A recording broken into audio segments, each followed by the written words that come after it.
வணக்கம் நேர்களே, நான் உங்கள் ஆஸ்ட்ரோ பூர்ணா, என் கணித ஜோதிடம் மற்றும் ஆன்மீக பரிகார ஆராய்ச்சியாளர். ஆன்மீக பரிகாரம்னா எல்லாரும் என்ன நினைக்கிறீங்கன்னா, ஏதாவது ரொம்ப பெரிய பரிகாரமாக இருக்குமா, இல்லை இந்த பரிகாரத்தினால நமக்கு என்ன கிடைக்க போகுது, நம்ம வாழ்க்கையில் மாற்றங்கள் ஏற்படுமா அப்படின்னு எல்லாருக்குமே ஒரு கேள்விக்குறி இருந்துக்கிட்டே தான் இருக்குது. பரிகாரம்ன்றது வேற, ஆன்மீக பரிகாரம்ன்றது வேற. பரிகாரம்ன்றது பார்த்திங்கன்னா சில வீட்டில் தோஷம் இருக்கும், வாஸ்து தோஷம் இருக்கும், இல்லை நாகதோஷம் இருக்கும். நிறைய பேர் வீட்டில் அந்த காலத்தில் நாகதோஷங்கள் நிறைய இருக்குது. ஏன்னா அந்த காலத்தில் யாருமே அந்த ஒரு நாகத்தை பற்றி ஒரு விவரம் தெரியாத ஒரு நேரம், அந்த ஒரு 80s 90sலலாம் பார்த்திங்கன்னா வீட்டுக்குள்ளே பாம்பு வந்து உடனே அதை அடித்த உடனே இதில் போடு, புத்தில் போடு, பாலை ஊற்று, எல்லாம் சரியாக போயிடும் அப்படின்னு அந்த காலத்தில் எல்லாருமே சொல்லி சொல்லி வளர்த்துட்டாங்க. ஆனால் இப்போ அந்த நாகதோஷத்தால் நிறைய குடும்பங்கள் அது மிக பெரிய பெரிய பிரச்சனைகளுக்கு ஆளாகின்றன. சில பேர் வீட்டில் பார்த்திங்கன்னா முன்னோர்கள் செய்த பிரச்சனைகள்னால சில பேர் வந்து பார்த்திங்கன்னா பெண் சாபம் நிறைய இருக்குது, கர்ப்பிணி சாபம் இருக்குது, அடுத்து பார்த்திங்கன்னா குலதெய்வ குத்தம் இருக்குது. இப்படி நிறைய ஒரு தெய்வ குத்தத்தினாலையும் பெண் சாபத்தினாலையும் தேவையில்லாத ஒரு கஷ்டத்துலையும் பிரச்சனைகள்லையும் முன்னோர்கள் செய்த அந்த ஒரு செயல்கள்னால இப்போ அந்த ஒரு பூர்வீக சொத்துன்ற இடத்துல அவர்கள் இன்னைக்கு நேரத்தில் இருக்கிறீங்கன்னா அந்த பூர்வீக சொத்தின் மூலமாக இவர்களுக்கு பிரச்சனைகள் இருக்கு. அதை நம்ம என்ன சொன்னாலும் அவர்களை அந்த கர்மா விடாது. நீங்கள் என்ன சொல்லி அவங்களை அந்த இடத்துல இருந்து மூவ் பண்ண வச்சாலும் அந்த கர்மாவாகப்பட்டது இவர்களை அனுபவித்தே ஆக வேண்டும் அப்படின்னு சொல்லக்கூடிய ஒரு நேரமாக தான் இருக்கும். அதற்கு தான் சில பரிகாரங்கள், இந்த பித்ருக்களுக்காக நம்ம திலஹோமம் பண்ணுறது, அடுத்து பார்த்திங்கன்னா சத்ரு சம்ஹார ஹோமம் பண்ணுறது, அடுத்து பார்த்திங்கன்னா பூர்வீகத்தில் நம்ம நிலைச்சு நிற்கணும்னா அஸ்திர பூஜை பண்ணுறது, இந்த மாதிரியான ஒரு பெரிய பெரிய ஹோமங்கள். ஹோமம்ன்றது பார்த்திங்கன்னா 4 பண்டிதர்களை வைத்து செய்வது தான் ஹோமம். அதே இது ஆன்மீக பரிகாரம்ன்றது பார்த்திங்கன்னா நமக்கு நாமே செய்யக்கூடிய ஒரு பரிகாரம். இப்போ பெரிய பெரிய பிரச்சனைகள், அதே பிரச்சனைகள் தான், வீட்டு பிரச்சனை, அடுத்து பார்த்திங்கன்னா தொழில் செய்ய முடியாமல் பிரச்சனை, எந்த திருஷ்டி தோஷம் எல்லாம் இருந்தாலும் அந்த பிரச்சனைகளை நீக்குவதற்கு நம்மளை நாமே முதல்ல சுத்திகரிச்சுக்கணும். சுத்திகரித்து நம்ம முதல்ல தெய்வத்தை நோக்கி நடக்க வேண்டும், பயணிக்க வேண்டும். தெய்வத்தை நோக்கி பயணிக்கும் போது நம்ம மனசாகப்பட்டது ஒருநிலைப்படுத்தி நம்ம அந்த தெய்வத்தை நோக்கி பயணிக்கும் போது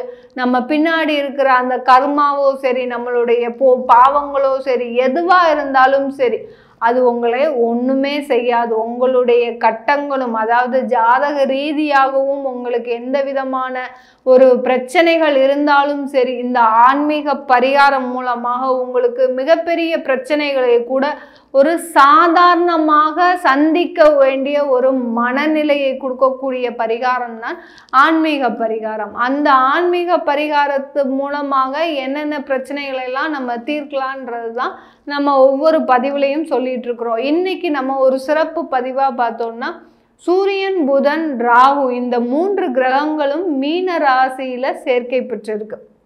இந்த சூரியன், புதன், ராகு இந்த 3 கிரகங்களும் மார்ச் 13ஆம் தேதியிலிருந்து ஏப்ரல் 14ஆம் தேதி வரைக்கும் 1 மாத கால அளவிற்கு இந்த மீன ராசியில இருக்க போகுது. இந்த சிம்ம ராசி அன்பர்களுக்கு நம்ம இன்னைக்கு அந்த சிம்ம ராசி அன்பர்களுக்கு அந்த சேர்க்கையினால எந்த மாதிரியான பலன்கள் கிடைக்க போகுதுன்றதை நம்ம இந்த பதிவில் தெளிவாக பார்க்கலாம்.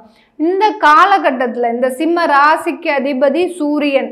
சிம்ம ராசி அன்பர்கள் எப்போதுமே ஒரு நேர்கொண்ட பார்வையும் வீர்கொண்ட நடையும் கொண்டவர்கள். இந்த சிம்ம ராசி என்பவர்கள் யார் என்ன சொன்னாலும் பரவாயில்ல, நான் செய்கிறது தான் சரி அப்படின்னு நினைக்கக்கூடியவர்கள் இந்த சிம்ம ராசி என்பவர்கள். எது செஞ்சாலும் நான் என்னுடைய குடும்பத்தினுடைய நலனுக்காக தான் செய்வேன், என்னுடைய குடும்பத்தில் இருக்கக்கூடிய உறுப்பினர்கள் கவலைப்படக்கூடாது, துயரப்படக்கூடாது, துன்பப்படக்கூடாது அப்படின்னு செய்யக்கூடிய செயல்கள் தான் என்னுடைய செயல்கள் அப்படின்னு நினைத்து எல்லாமே ஒரு குடும்பத்தினுடைய நலனுக்காக செய்யக்கூடியவர்கள் தான் இந்த சிம்ம ராசி அன்பர்கள். இப்படிப்பட்ட அந்த சிம்ம ராசி அன்பர்களுக்கு உண்டான அந்த ராசி அதிபதி சூரியன் ஏன் அவர்கள் அவ்வளோ ஒரு வெளிச்சமா இருக்கிறாங்க, வெளிப்படையா இருக்கிறாங்கன்னு பார்த்தீங்கன்னா, அவர்களுடைய ராசி அதிபதி சூரியன். சூரியன் எப்படி பிரபஞ்சத்திற்கு எல்லாத்திற்கும் அந்த வெளிச்சத்தை ஒரு நாள் பொழுது மறக்காம, அது இல்லைன்னா நம்ம எல்லாருமே எந்திரிப்போமா, வேலையை செய்வோமா, எதுவுமே நடக்காது. அந்த மாதிரி தன்னுடைய செயல்களை விடாமல் செய்து கொண்டே, முயற்சியை விடாமல் செய்து கொண்டே இருப்பவர்கள் தான் இந்த சிம்ம ராசி என்பர்கள். அவர்களுடைய ராசி அதிபதியை ராகுவோட சேர்றாரு, வக்ர கிரகத்தோட சேர்றாரு. மிகப்பெரிய ஒரு பிரச்சனையான காலம்தான் சொல்லணும் இந்த காலகட்டத்தில். சிம்மராசி அன்பர்கள் ஏற்கனவே தொழிலில் நிறைய பிரச்சனைகளை சந்திச்சிட்டு இருக்கிறீங்க. ஒரு தொழில் நீங்கள் எடுத்துக்கிட்டீங்கன்னா அந்த தொழிலில் வளர்ச்சியே இல்லை உங்களுக்கு. எவ்வளோ பாடுபட்டாலும் சரி, எவ்வளோ நேரத்தை அதற்காக செலவழித்தாலும் சரி, அந்த தொழிலில் உங்களுக்கு ஏதோ ஒரு தடைகள் இருந்துக்கிட்டே இருக்குது, ஏதோ ஒரு தடங்கல்கள் இருந்துக்கிட்டே இருக்குது. பணம் வந்துக்கிட்டே இருக்கு உங்களுக்கு. சிம்மராசி அன்பர்களுக்கு பணம் வந்துக்கிட்டே இருக்கு. அதே பணமாகப்பட்டது விரயமாகிக்கிட்டே போகுது. ஏன் அந்த மாதிரியான எங்களுக்கு விரயம் ஆகுது அப்படின்னு பார்த்தோம்னா, உங்களுடைய 2ஆம் வீட்டு தனஸ்தானாதிபதி அந்த புதன் பகவான் ராசிக்கு 8ஆம் இடத்துல ராகுவோட சேர்ந்திருக்கிறார். இந்த புதனும் சேர்கிறார், அடுத்த சூரியனும் சேர்கிறார், ராகுவும் இருக்கிறார். இவங்க 3 பேரும் சேர்ந்து 8ஆம் இடத்துல மறைவு ஸ்தானத்துல போய் இருக்கிறதுனால மிகுந்த அளவு விரயங்களை சந்திக்கக்கூடிய நேரம். என்னதான் நீங்க பார்த்து செஞ்சு இந்த மாதத்துல நம்ம தொழில்ல 50,000 ரூபாய் வந்திருக்குன்னா அதுல ஒரு 10,000 ரூபாய் நம்ம ஒரு சேமிப்புக்காக போடணும். இல்ல ஏதோ ஒரு இன்வெஸ்ட்மெண்ட் பண்றோம், எல்ஐசிக்கு இன்வெஸ்ட்மெண்ட் பண்றோமோ, இல்ல ஏதோ ஒரு குழந்தைகளுக்காக ஒரு இன்வெஸ்ட்மெண்ட் பண்றோம் நினைச்சு நீங்க நாட்களையும் மாதங்களையும் கடந்து வந்ததுதானே மிச்சம் ஒழிய உங்களுடைய கடனை அடைப்பதற்கே அந்த வருமானம் உங்களுக்கு சரியா இருக்கு. இந்த காலகட்டத்துல, இந்த 1 மாத காலகட்டத்துல உங்களுக்கு வருமானம் உயருமா பார்த்தீங்கன்னா, உங்களுக்கு உங்களுடைய தொழில இருந்து திடீர் வருமானங்கள் வருவதற்கு வாய்ப்பு இருக்கு. அரசாங்க ரீதியான ஒத்துழைப்புகள் கிடைப்பதற்கு உங்களுக்கு வாய்ப்பு இருக்கு. இது நாள் வரைக்கும் அரசாங்க ரீதியா உங்களுக்கு ஏதாவது ஒரு ரெஜிஸ்ட்ரேஷன் வச்சிருப்பீங்க. கட்டிட தொழில் பண்ணிட்டு இருக்கிறவங்க, கன்ஸ்ட்ரக்ஷன் உத்தியோகம் பண்ணிட்டு இருக்கிறவங்க ஏதாவது ஒரு ரெஜிஸ்ட்ரேஷன் வச்சிருப்பீங்க. அந்த ரெஜிஸ்ட்ரேஷன் சம்பந்தமா நீங்க அலையாத அலைச்சல் இல்லை. அப்படி அலைஞ்சு கால்கள் நொந்ததுதான் விஷயமே ஒழிய உங்களுக்கு அந்த அரசாங்கம் மூலமாக உங்களுக்கு எந்த விதமான ஒத்துழைப்பும் கிடைச்சிருக்காது. ஆனா இந்த காலகட்டத்தில் உங்களுக்கு அரசாங்கம் மூலமாக திடீர் ஒத்துழைப்பு கிடைக்கும். ஆனா அது மூலமாக உங்களுக்கு சில பிரச்சனைகளும் வரும். ஏன்னா அந்த புதனாகப்பட்டவர் அந்த டாக்குமெண்டேஷன் விஷயம்லாம் பார்க்கக்கூடிய காரகத்துவம். அதனால அந்த நீசமா இருக்கிறதுனால ஏதாவது ஒரு பிரச்சனையை கொண்டு வந்து அந்த இடத்துல நிறுத்துவார். உங்களுக்கு அந்த ரெஜிஸ்ட்ரேஷனை பண்றதுக்குள்ள போதும்னு ஆயிடும். எதுக்குடா இதை நம்ம செஞ்சோம் அப்படி இருக்கும்போது நீங்க இந்த காலகட்டத்துல என்ன பண்ணணும்? நீங்க இந்த மாதிரியான விஷயங்களை 1 மாத காலகட்டத்திற்கு தள்ளி வைக்கணும். எவ்வளவுக்கு எவ்வளவு இந்த விஷயங்களை தள்ளி போடுறீங்களோ அந்த அளவுக்கு உங்களுக்கு ஒரு நன்மைகள் கிடைக்கக்கூடிய நேரம்.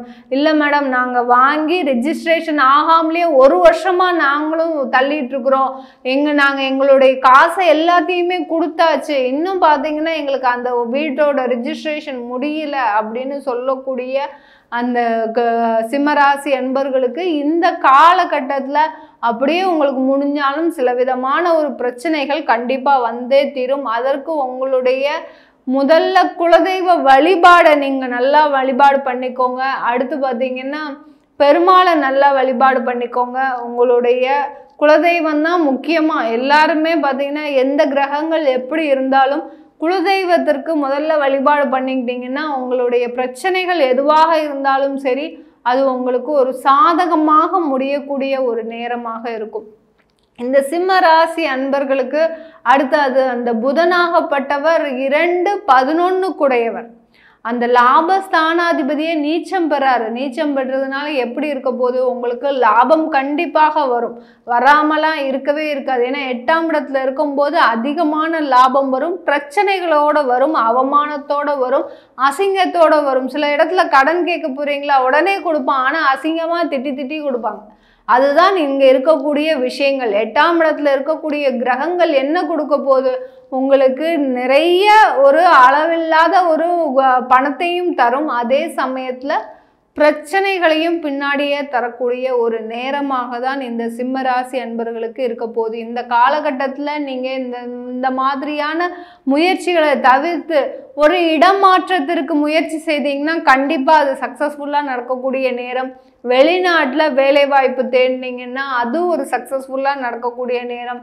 வெளிநாடு கவர்மெண்ட் உத்தியோகம், அதாவது வெளியூர் வேற அதர் ஸ்டேட்டுக்கு போயிட்டு நீங்கள் இந்த கவர்மெண்ட் எக்ஸாம்லாம் எழுதினவங்களுக்கு வெளியூரில் உங்களுக்கு போடுவாங்க ட்ரான்ஸ்ஃபர்.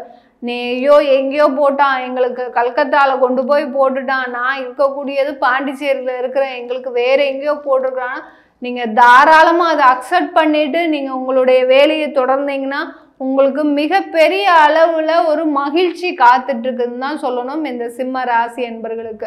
இப்போ நம்ம சொல்லிட்டு இருக்கிற பலன்கள் எல்லாமே கோச்சார நிலவரப்படி இந்த கிரகங்கள் சேர்க்கை பெறும்போது எந்த மாதிரியான பலனை கொடுக்குன்றதை நம்ம கணிச்சு சொல்கிறோம். இது அவங்கவுங்க ஜாதகத்தில் முக்கியமாக பார்த்தீங்கன்னா தசாபுத்தி, உங்களுக்கு ராகு தசை நடக்குதா, இல்லை சூரிய தசை நடக்குதா, இல்லை புதன் தசை நடக்குதா, இவங்கெல்லாம் எங்கே இடத்துல இருந்து எந்த பாவகத்துலேருந்து தசாபுத்தி நடத்துகிறாங்கன்றத நம்ம முதல்ல ஆய்வு செய்யணும். அதுக்கப்புறம் தான் உங்களுக்கு இந்த கோச்சார நிலவரப்படி பலன்கள் 25% மட்டுமே உங்களுக்கு கிடைக்கும்.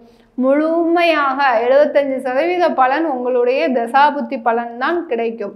அதனால நீங்கள் அதை பார்க்கணுன்னு விருப்பப்பட்டீங்கன்னா கீழே இருக்கிற நம்பருக்கு வாட்ஸ்அப்பில் அப்பாயின்மெண்ட் வாங்கிக்கிட்டு என்கிட்ட கன்சல்ட் பண்ணிக்கலாம். உங்களிடமிருந்து விடைபெறுவது உங்கள் ஆஸ்ட்ரோ பூர்ணா. நன்றி, வணக்கம்.